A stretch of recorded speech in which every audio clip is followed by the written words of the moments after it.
Welcome to Sonder. My name is Maggie and I am a knitter, sewist, crafter, bibliophile, and new doctor here in Denver, Colorado. How is everyone? Today is a very sunny and very beautiful day in early February here. It is February 6th and you know, we're still in lockdown. It is funny, I'm really glad that I did start doing this kind of video journal because I do think that it is a helpful thing for me to spend a little bit of time coming on here and reflecting on what's been going on in my life recently, and keeping track of my intern year of residency. For those of you who don't know, I am in my first year of residency here in Denver, and it's generally known as being the hardest year of residency. And so I really wanted to hold myself accountable and make sure that I keep doing things that bring me joy, like crafting and reading and exercise and getting outside. And so I feel like this does hold me accountable because during the week I'm like, oh, rather than sitting at home and watching a Netflix series, which no judgments if that's what you're doing today, because that's what I did last night and it was great. But it kind of encourages me to like go out and experience other things that are going on in the world and make sure that I'm spending time to notice the little things that are beautiful and enjoy and like bring me joy in life. And so, yeah, especially it's important to reflect, I think, when we're all going through this collective trauma together, while also, you know, having our lives be pretty monotonous in a way that is unfamiliar to a lot of people. My weeks start to really drag on, and I think going through the pandemic and the isolation that's associated with that, you have a lot of ups and downs, or at least I do, where some weeks I am just feeling great and I am like here for it and I'm feeling super optimistic. And then other weeks I'm just feeling, I have no other word for it than just like blah. And that's kind of where I'm at right now, to be honest. I just feel like every day is the same, and that can be really beautiful. And especially for someone who has pretty bad anxiety, actually having a pattern where you're doing the same thing every day can be really helpful in a lot of ways. However, it can also just become very boring, where you're like, you wake up and you're like, today is the same as yesterday. What do I do? What do I care? And that's okay. I'm just trying to, you know, be in it and feel it and embrace it while also coming on here and talking about how it's really hard. But yeah, I'm still in the well baby nursery, which is so fun. I just get to hold babies, and they come to the nursery to get some tests and things like that before we send them home. And oftentimes they're a little bit fussy in there, and sometimes they come in the nursery as well if mom and dad just like need to sleep for a little while.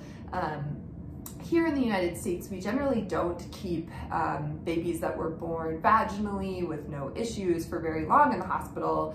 And generally we have a very like baby-centered, family-centered approach where the babies do not spend time like in the nursery. They are with mom and dad.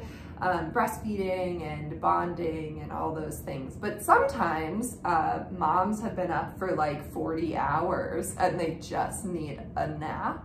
And so sometimes the babes do come into the nursery for a little bit of time, and it's really fun to just like be able to hold your patient and like, you know, you're like in rounds and we're like running the list of all the patients that we have, and you're just like in a rocking chair with the baby, you know, it's just like such a whimsical and weird thing, and so fun, especially because in the Well Baby nursery, like these are all normal kiddos, which is really fun. The other thing that we get to do is we get to go to deliveries, which I have talked about. And one thing that I noticed this week that feels kind of new is that I'm feeling much more confident at deliveries. I think before, when I walked into a delivery, I was very nervous. And now I am just much more, they have us take the head of the bed, which means that you are sort of in charge and you have an attending there or a supervisor there to kind of watch you and make sure that they agree with what you're doing, and that they, you know, if they think that you should do something else, then they'll kind of chime in. But for the most part, they're just kind of supervising you. And now I feel much more comfortable and really like I know what to do, and I have a sense of, you know, what I want to do to get the baby going. And it's been really fun. I've had a couple of deliveries that I've gone to where the babies need more intervention. So sometimes we don't do anything and we just leave them with mom. Sometimes we just need to like kind of give them the rub down and pat their back and suction their mouths and stuff, and then they get going. And then all the way to like a very scary resuscitation. But the in-between is kind of this time where like a lot of babies are born and they're just like, what the fuck just happened to me? Which, like, I hear you, I would feel the same way.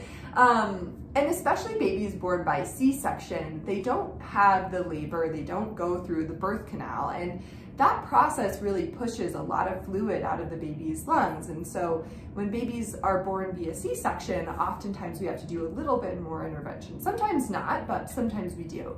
And it's just been really fun to get more comfortable doing respiratory interventions, you know, getting the baby some oxygen or deep suctioning or starting CPAP, things like that. It's just been a really reassuring thing to feel very confident and comfortable with those interventions. And it's really fun because babies, like, just give them a little bit of respiratory support and like they're gonna do great. So yeah, it's been fun. I think I have 3 more call shifts this month, which is not that many, which is awesome.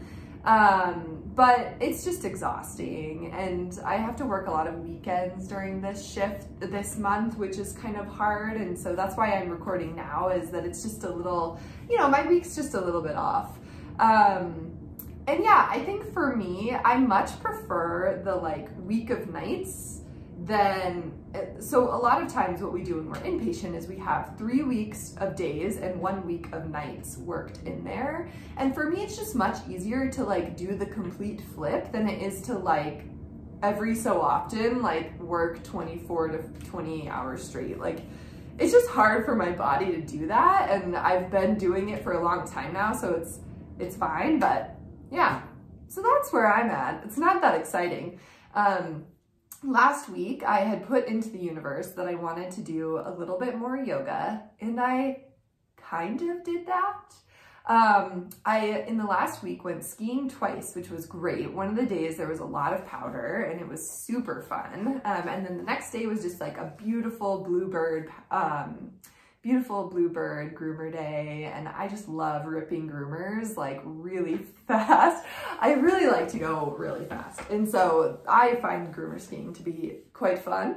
But it was a great weekend to be able to get both of those. My legs were really tired from that, and so I actually only did yoga once in the last week, and then I am also going to do some today before I go up to Boulder to visit one of my very dear friends.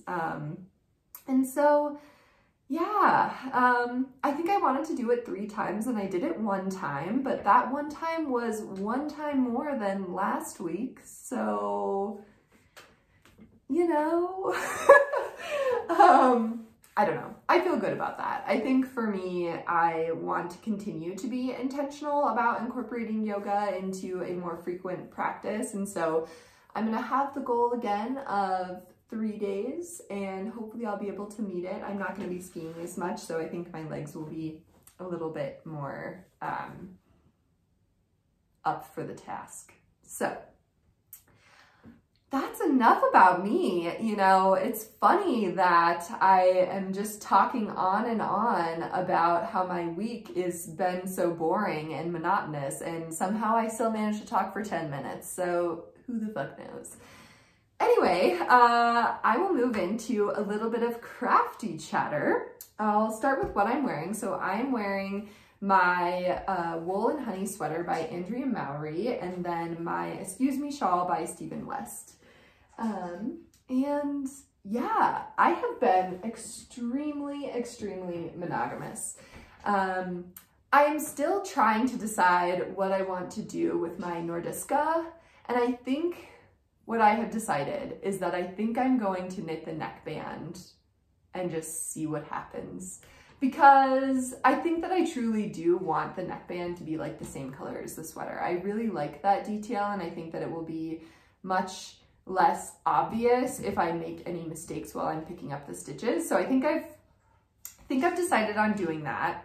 And maybe I'll cast that on. Maybe I'll work on that this afternoon or tomorrow while I'm at work, because I have been working on my Kess cardigan and it is going well, but boy, am I sick of it. Oh boy. I mean, I do feel like I've kind of come to the point where you know that point in a sweater where you're like, wow, I'm gonna love this when it's finished, but I just am so over it now. That's where I'm at. So this is the Kess cardigan by Meri Tanaka, and I am knitting this out of this really beautiful yarn. Let me go grab it.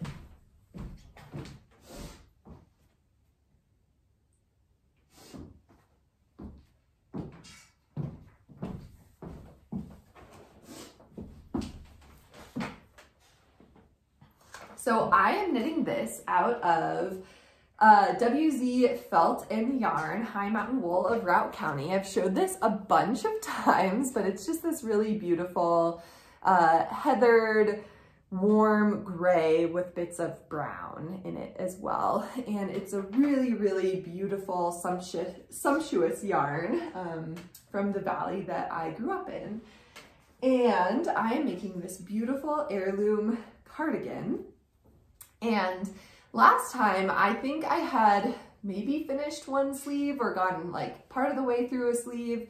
I have knit both the sleeves and I have joined to work in the round. I have only worked like probably 8 rows in the round, and so it's a little bit hard to see. And what I did, because how this cardigan is worked up is it is worked from the bottom up in pieces, and then you join, well, I keep talking about working in the round, but this is worked flat. But you do, I think what I meant is that you join at the underarm all of the pieces together and you work the raglan with everything attached, all of the different pieces. And it is really beautiful. But there's so many stitches on the needles right now, and every row something is happening. I'm really having to focus on it, and it's growing and it's beautiful, but it's just each row takes me like half an hour, maybe more. And so I think I might just need a break, but I do love it.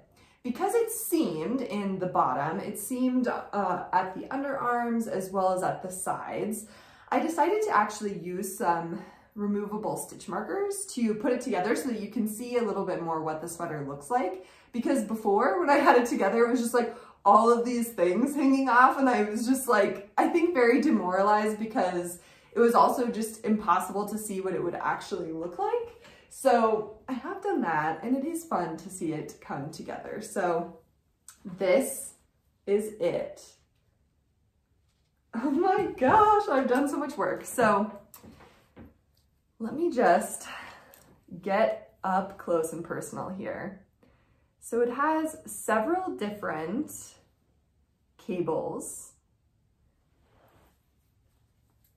And yeah, you've seen this a million times. I also like wonder, as I was making this, I was just like, is this even going to be interesting? Because I feel like everyone has gotten to see this so many times that I'm sure you're probably almost as sick of it as I am. But it is really, really fun to see it come together, and every other row you decrease, the raglan decreases. So it will get faster and faster as it goes on. But yeah, it's just very complicated and a lot of stitches. And I will say that this makes me like really, really think that these types of cardigans that are heavily cabled are better when they're knit in pieces flat, because you just go, because you're seeing things change so quickly. And the other thing too is by now I have completely memorized all of the charts. And so that is something that is really beautiful, is that what I do is I just read my knitting and then I know what I need to do on that row just based off of the knitting from the previous row.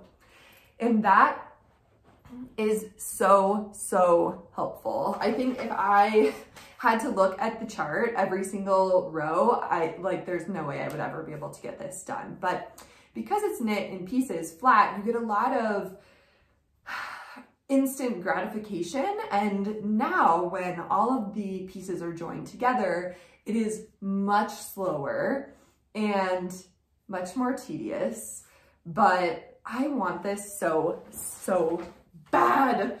I just think like this with some like high-waisted mom jeans, please, it's gonna be so cute.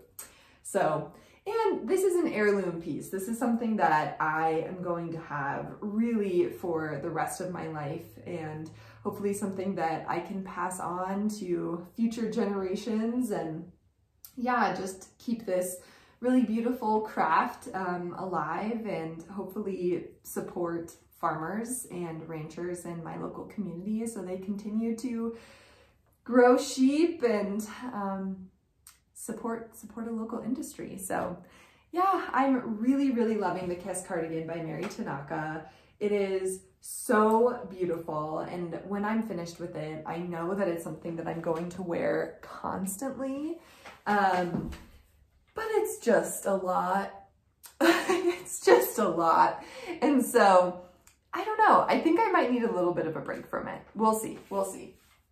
The only other knitted thing that I have been working on, and really the only other crafty thing I've been working on, is a pair of socks. So this is my half-finished object. This is a self-drafted pattern that is knit out of the Saint Nick colorway from Lambstrings yarn from 2020.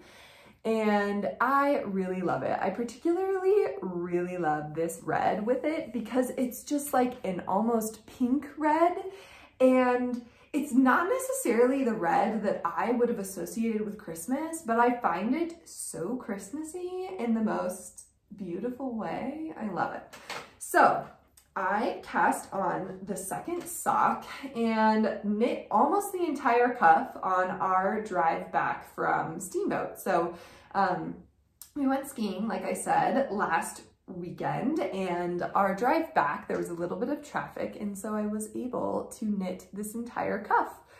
And yeah, I really love how it's turning out. I'm just working on the gusset decreases, and then hopefully we'll be able to finish this sock soon. Part of the reason why I just wanted to bust through this sock is that I don't like to have too many sock whips on the go, because I find that they will just never get finished. And so I try to keep it to 2 sock whips. And I believe I mentioned in my last podcast that I'm knitting another frilly sock, the Midnight Dancer sock, which I'll just show since I'm talking about it, but I did not work at all on the second sock. But I am knitting this beautiful frilly frilly sock, which is a pattern by Sari Nordlund. And then I'm also knitting that self-drafted Lambstrings yarn pattern. And I was talking last week about how I really wanted to knit the For the Frill of It sock by Katt of Heather and Hops. And it is this like beautiful mohair frilly sock that I love, that is in a ton of different size ranges, like all the way from like little tiny baby to like adult human being.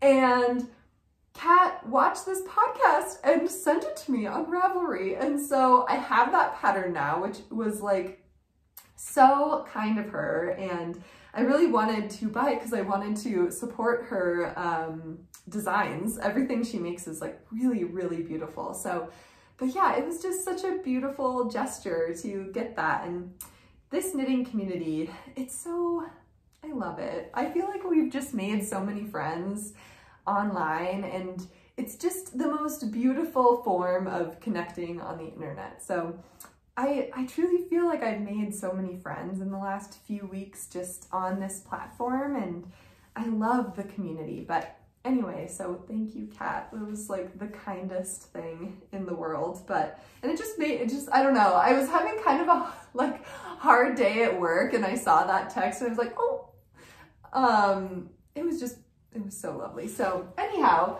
I came home and I immediately wound up some yarn that I want to knit into those socks. And my plan is to knit a pair of socks for me and for my adorable niece so that we can match, because I think that would be so cute. But anyway, I had this piece of mohair, which is just kind of a cream colored mohair. I'm guessing that it's Rowan Kid Silk Haze, but I'm honestly not totally sure.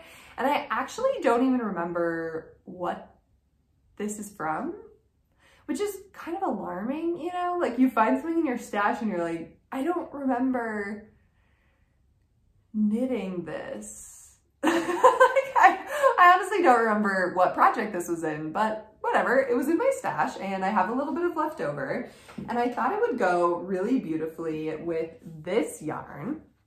So this is, I believe it's Teeny Button Studio, and the colorway, it's this really beautiful kind of white with bits of green and blue and gray, and it's just really subtle and beautiful. And I think it's a sock that I would wear super frequently, and I think these two will go really beautifully together.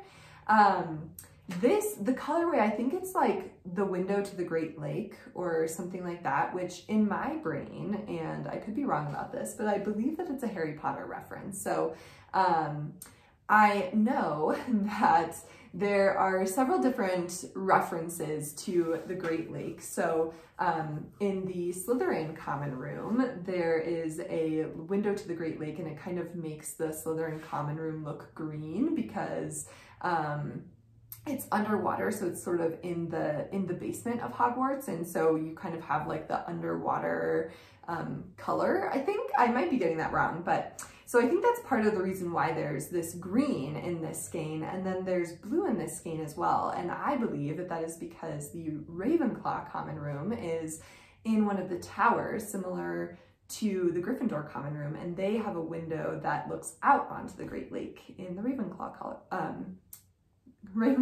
common room. And I am a Ravenclaw and proud of it. So I really want to cast these on. And so I really want to cast these socks off so that I have room to cast these on next. And I'm really, really excited for it. I'm so excited. So that is really all for the crafty talk. I'm gonna move on. Oh, you know what? I actually do have an acquisition. This was, you know, when you're just having one of those weeks where the world is always the same, and then you're listening to NPR and they're like, a message from the vice president or something like that, and you're like, ugh, in your brain you have like PTSD from like having to listen to like Trump or Mike Pence, and you're just like, no, and then like Biden or Vice President Harris come on and you're like, the world, it's gonna be okay.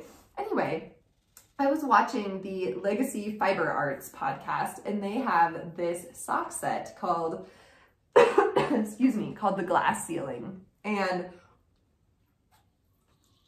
I've talked a couple of times about the relief and joy that I felt seeing Kamala Harris be elected was something I didn't expect to feel. I felt it deeper than I thought. And I do think that it kind of cracked open this world in which, you know, I have a niece and there's so many babies born, and particularly when I go to births where the child is assigned female at birth, which we all know that that may not actually be their gender, but most people who are assigned a certain sex at birth do remain that sex throughout their, or that gender throughout their life. And when these little girls are born, I just feel joy because they're living in a world where they won't know that this is abnormal. They won't know that this is new. They will always live in a world where there is a woman in the executive branch who is elected by the people of the United States of America. And I hope that the next person elected as president is a woman, but I do feel that Vice President Harris broke down a ceiling that we all knew was there, but I didn't understand how much it was going to impact me. So when they came out with this sock set called the Glass Ceiling that was inspired by Kamala Harris, I immediately had to have it. Like, I was like, ah! So anyway, this is it. And I just think it's so beautiful. So I don't know what I'm gonna do for this one. I honestly might do another Midnight Dancer sock because I just think that this would be a really, really beautiful. I think the thing that I love so much about that sock pattern is that it's mostly just stockinette. And so a crazy, crazy hand-dyed skein like this that has lots and lots of colors, I think would look beautiful with just stockinette. I don't like to do a lot of patterns and things like that for a yarn that is this colorful because it will just get lost. And I think it's really more about the yarn. So the Glass Ceiling, what a beautiful skein of yarn. I can't wait to cast it on. So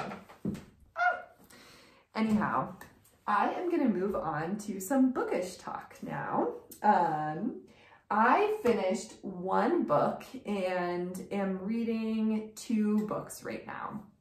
So last week I finished Outlawed by Anna North. I gave this a 4 out of 5. Maybe like a 3.5 to 4 out of 5. I really, really enjoyed it. The character development was great. I really enjoyed learning about this gang and getting to experience their life in the Wild West. And I just thought it was absolutely fun and beautiful and fast-paced. And I think the love and joy and sorrow that is expressed in this book are all really, really beautiful. I know for sure that my enjoyment of this novel is heavily influenced by the fact that this was written about places that I grew up in. And I grew up in the Mountain West, so this is a territory, this is a place that is very near and dear to my heart. And reading this book was very nostalgic for me. It felt like going home and experiencing this beautiful world, and the nature is just something that is very near to me. The kind of desert and mountains that were discussed, it was just beautiful. I really, really loved that. And I'm sure definitely influenced my kind of love of this book.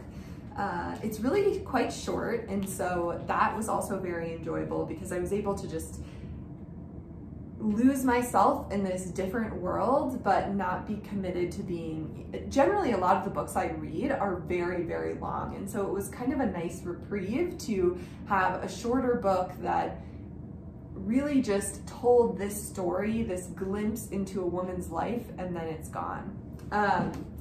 I should probably start off by talking about what this book is about. So this book is about a young woman named Ada who is married in her late teens, and she is living in the American West in the 1800s at that time. She is a midwife. She works with her mother, who's a midwife, and has learned a lot from her, but is not able to conceive a child in the first year of her wedding. And so she is kind of banished from her town because otherwise they were going to hang her for witchcraft. And she flees and finds a gang of outlaws who are really trying to make a community for women and non-binary folks, and really anyone who is different and will be seen with fear and prejudice, and trying to make a community that is made for them. And I loved the found family in this.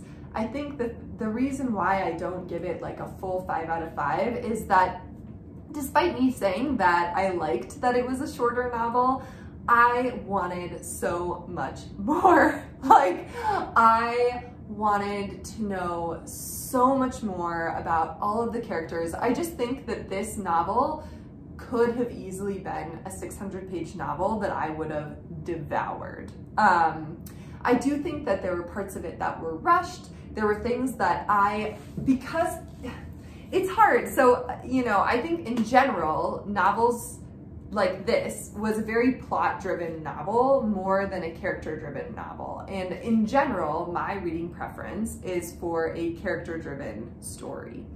And so I found myself wanting to know so much more about the other characters within this story. You get a lot from Ada's perspective, but I wanted to know everything about every other person. I wanted to know why they were there, what their motivations are, who do they love, do they love? Like, I just wanted so much more, and I think in the end, I did find the ending really beautiful, which obviously I'm not going to talk about because I would hate to spoil it for you, but I could have just gone on for like 500 more pages.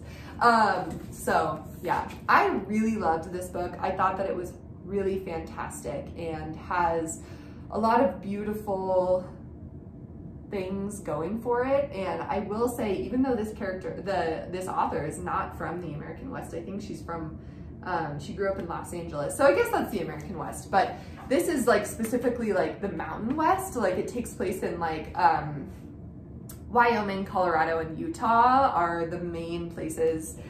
Well, now they're Wyoming, Colorado, and Utah, but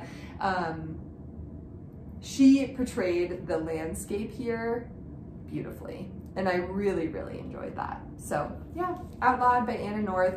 I recommend it. I think that if you are at all interested in this story, it is really worth the read. The next 2 books that I want to talk about, I am currently reading The Wife Upstairs by Rachel Hawkins, which is a modern retelling of Jane Eyre set in the American South. And there's a lot of like rich old ladies, rich like middle-aged ladies who have like drama, and it's a thriller. And I'm enjoying it. I mean, like, it's not like a heartbreaking work of staggering genius, but it's enjoyable. All of the chapters are very short and very engaging. I do think that I'm interested because I have read Jane Eyre a couple of times, and so I am interested to see how, I've never really read a retelling because for me, I'm like, I already know this story. Like, why would I read a knockoff? But I think because it's a thriller, I hope that it will have something new or exciting or something slightly different that will entice me. And I do like a lot of like movies that are not knockoffs, that are retelling of famous novels. For instance, Clueless, what a classic Emma retelling. 10 Things I Hate About You, The Taming of the Shrew, come on. So I mean, I do like to consume this type of retelling, but I've never consumed it in book form that I know of. So I'm excited to see this. I do think this will be interesting because as far as classics go, Jane Eyre is not my favorite. I mean, I think that it's a beautiful novel. I see why it's so famous, but I also think that the love between Jane and Mr. Rochester is like really fucked up. So I never really got super into that book because I just found it really disturbing because I just felt like the love was really toxic. So I'm sure this will also be toxic because it's a thriller. So we'll see. But yeah, The Wife Upstairs by Rachel Hawkins. I am only like 30 pages into this. I just started it yesterday. So we'll see. It's quite good so far. And then the last book that I am listening to right now is A Discovery of Witches. And I do not remember the author of this trilogy, but I will put a picture of it up. And A Discovery of Witches essentially follows a few different main characters. I am about halfway through this book, which is the first in a trilogy, and I am enjoying it. It is a fantasy novel that follows a woman who is a historian and comes from a lineage of witches within the United States. I think one of her ancestors was tried for witchcraft in Salem. And so she's a very, very long line of witches.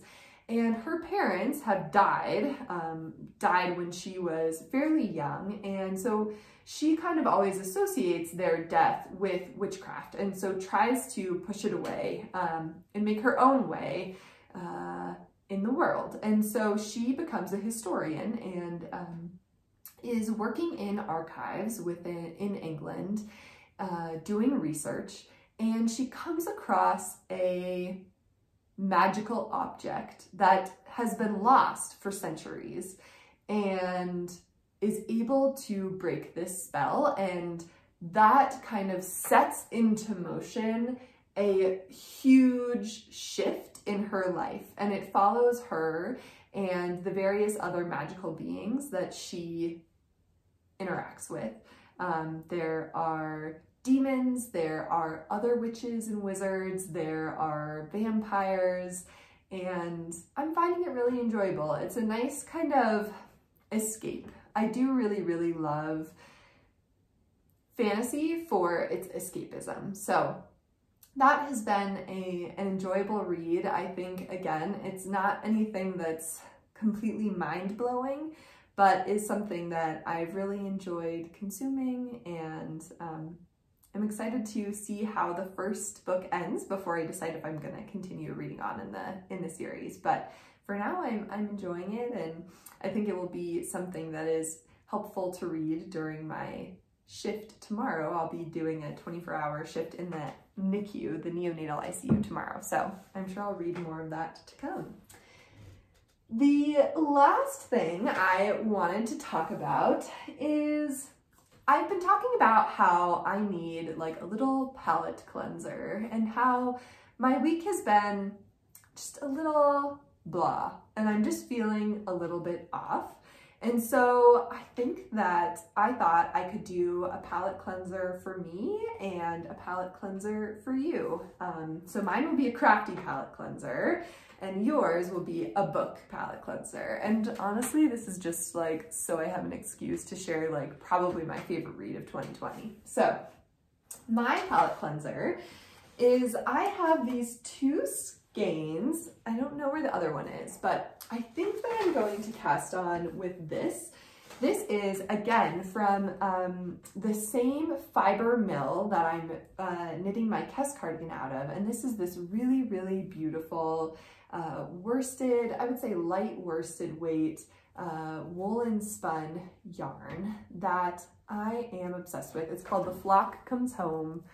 And it's this beautiful kind of caramel mustard gold color. And I am going to knit a hat out of this. I think I just want like a 1x1 ribbed hat. And I think that it will be a really beautiful small object that I can just like get a win with, because I just need something easy and something fast that will bring me joy. So my palette cleanser is going to be a hat that I'm going to cast on. And for you, this is The House in the Cerulean Sea by TJ Klune. And this is, I will say, the best book that I read in 2020.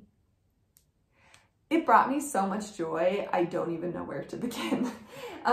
So this is your palette cleanser, and I highly, highly recommend you read this book, especially if you just need a little bit of joy in your life, because that is what this book is. It is just pure joy. So The House in the Cerulean Sea by TJ Klune follows a character named Linus Baker, who is a social worker in the Department of Magical Youth, which essentially means that he is tasked with going to orphanages that house magical youth, so youth with magical abilities, and is supposed to keep them safe. However, in this kind of dystopian world, the forces that are supposed to be keeping these children safe are often not working in their best interest because they're scared of them. They're scared of these beings that are different, that have different abilities. And Linus goes to an orphanage in the Cerulean Sea, and he meets the children that are living there, as well as the adults who are tasked with taking care of them. And he learns a lot about himself, about life, about family, about love, and it is just perfect. It is the only book, I think, ever that has made me cry tears of joy and be laughing and crying because it's just so warm. If you want a book that will feel like the best hug from a friend who's wearing a woolly sweater, and you just want to get in there, and it's not a sad hug, it's a happy hug, this is the book for you. It's so good. The writing style is kind of interesting because it reminds me of if Wes Anderson wrote a novel that was about the X-Men Xavier School. It's kind of in that realm, which sounds totally bizarre, but it's such a quirky writing style. And so I don't want to give anything away, but just kind of to lure you in, I did want to read the first couple pages of this novel, just to give you a taste of what the book sounds like and for you to be completely drawn in by this story, because it will just make you so happy. It will make you so happy. Even people who don't read fantasy at all, I gave this to my mother-in-law and she was I cried tears of joy. It was amazing. I loved it. So yeah.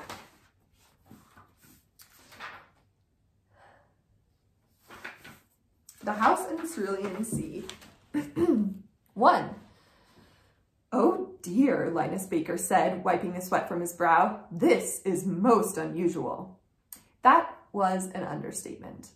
He watched in rapt wonder as an 11-year-old girl named Daisy levitated blocks of wood high above her head. The blocks spun in slow, concentric circles. Daisy frowned in concentration. The tip of her tongue stuck out between her teeth. It went on for a good minute before the blocks slowly lowered to the floor. Her level of control was astounding. I see, said Linus, furiously scribbling on his pad of paper. They were in the master's office, a tidy room with government-issued brown carpet and old furniture. The walls were lined with terrible paintings of lemurs in various poses. The master had showed them off proudly, telling Linus painting was her passion, and that if she hadn't become the master of this specific orphanage, she'd be traveling with a circus as a lemur trainer, or even have opened a gallery to share her artwork with the world. Linus believed the world was better off with the paintings staying in this room, but he kept the thought to himself. He wasn't there to engage in amateur art criticism. And how often do you, make things float? The master of the orphanage, a squat woman with frizzy hair, stepped forward. Oh, not often at all, she said quickly. She wrung her hands, eyes darting back and forth. Perhaps once or twice a year?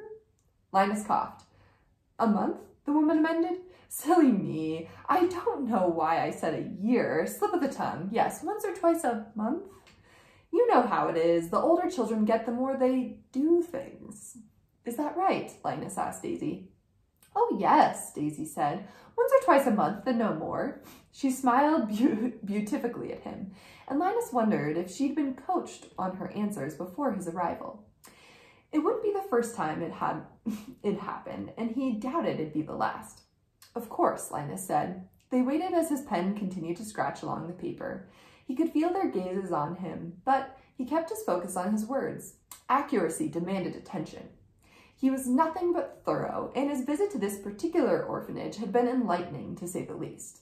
He needed to jot down as many details as he could to complete his final report once he returned to the office.